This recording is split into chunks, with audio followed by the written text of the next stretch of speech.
Hola, ¿qué tal? Los saluda su amigo y atento servidor, el doctor Eduardo Preciado, y derivado del video que elaboré, donde explico la forma en cómo debe elaborarse un concepto de violación dentro de una demanda de amparo, es que ahora me solicitan explique la forma en cómo debe desarrollarse un agravio al momento de interponer un recurso en materia de amparo. Antes de explicar la forma en cómo debe desarrollarse un agravio dentro de un recurso en materia de amparo, tomando como base desde luego un caso práctico, es importante precisar que en ambos casos, es decir, tratándose de conceptos de violación y de agravios, en ambos supuestos, estos deben contar con los tres elementos de los que les hablé en videos anteriores, es decir, una premisa mayor, una premisa menor y una conclusión. La diferencia que estriba entre lo que es el concepto de violación y el agravio es que tratándose de conceptos de violación vamos a hacer referencia a cuestiones de inconstitucionalidad o inconvencionalidad. Por ende, al momento de eh, expresar nuestra premisa mayor, hacemos referencia a los preceptos constitucionales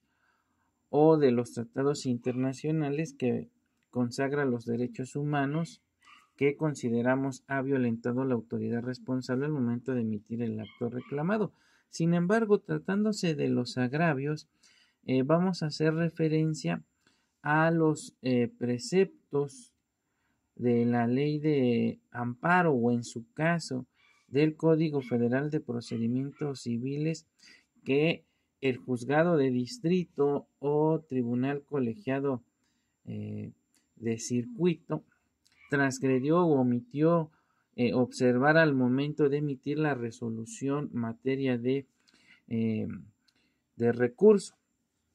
Ahora, cuando hacemos referencia a nuestra premisa menor, tratándose del amparo y por ende de los conceptos de violación, pues hacemos referencia al acto reclamado proveniente de la autoridad responsable, es decir, la norma general, el acto o omisión que consideramos violenta nuestros derechos humanos. En el caso de los agravios, entonces vamos a hacer referencia a la resolución que en su caso emitió el juzgado de distrito o tribunal colegiado de circuito que consideramos violenta alguno de los dispositivos precisados en la ley de amparo o en su defecto en el Código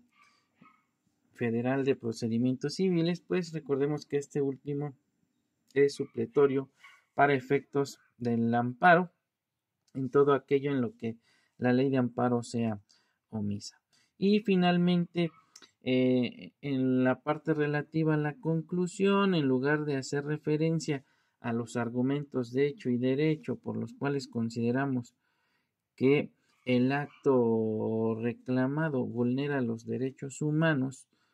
eh, plasmados en la Constitución o en los tratados internacionales de los que México es parte, pues vamos a hacer referencia a las razones de hecho y derecho del por qué consideramos que la resolución recurrida y que en su caso emitió el juzgado de distrito o tribunal colegiado de circuito contraviene alguna de las disposiciones previstas en la ley de amparo o en el Código Federal de Procedimientos Civiles. Aclarado lo anterior, entonces vamos a ver cuál sería la técnica para elaborar un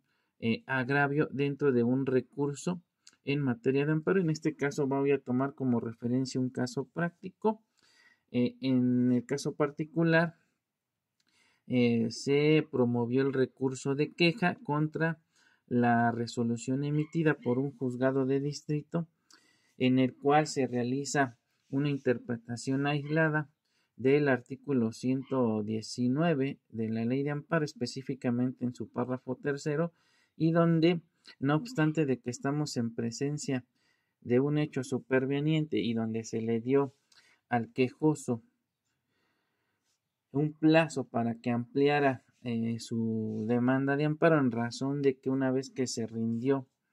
el informe justificado por parte de la autoridad responsable que fue demandada en el escrito inicial y ésta manifestó la existencia de autoridades diversas a las señaladas en el escrito inicial,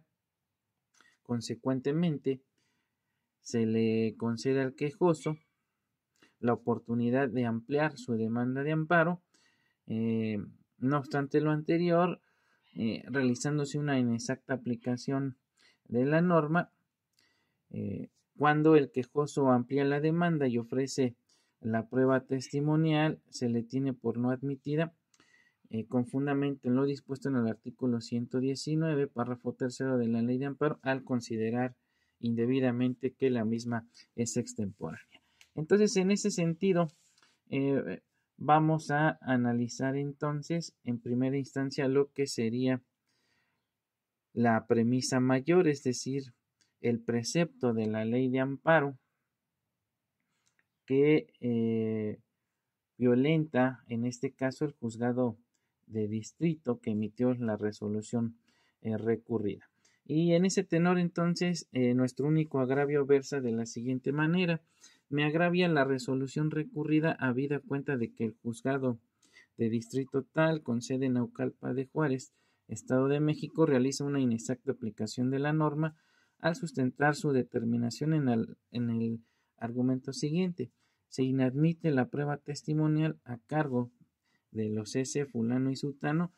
ello en atención a lo señalado en el artículo 119 de la Ley de Amparo, puesto que el plazo para ofrecerla es de 5 días antes, sin contar el día del ofrecimiento ni el señalado para la propia audiencia constitucional, siendo que la audiencia constitucional se había señalado para el día 23 de diciembre de tal año, por lo que dicho medio de prueba es extemporáneo. Bien, entonces, nuestra premisa mayor. Lo anterior es incorrecto, pues el ad quo realiza una interpretación aislada de lo dispuesto por el artículo 119,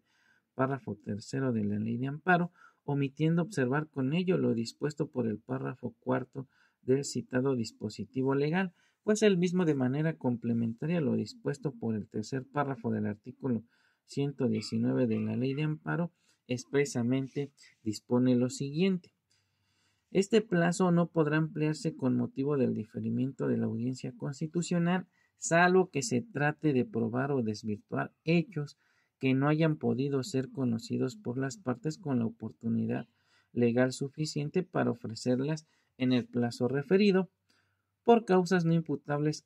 a su descuido o negligencia dentro del procedimiento. En estos casos, el plazo para el ofrecimiento de tales pruebas será el señalado para la audiencia constitucional, tomando como indicador la nueva fecha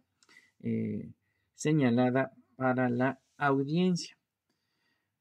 En concordancia con lo anterior, si bien es cierto que la regla general para la admisión de la prueba testimonial en el juicio de amparo en términos de lo dispuesto por el párrafo tercero del artículo 119 es que la misma sea ofrecida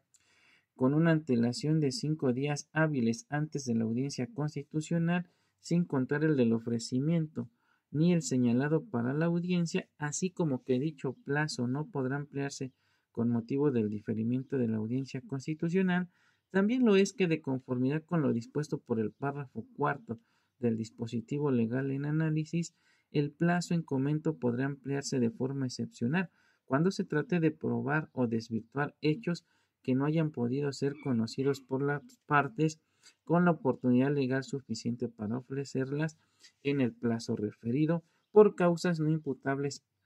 a su descuido o negligencia, por lo que en tales casos el plazo para el ofrecimiento de las pruebas referidas en el párrafo tercero del artículo 119 de la Ley de Amparo será el señalado para la audiencia constitucional, tomando como indicador la nueva fecha señalada para la audiencia que fue diferida.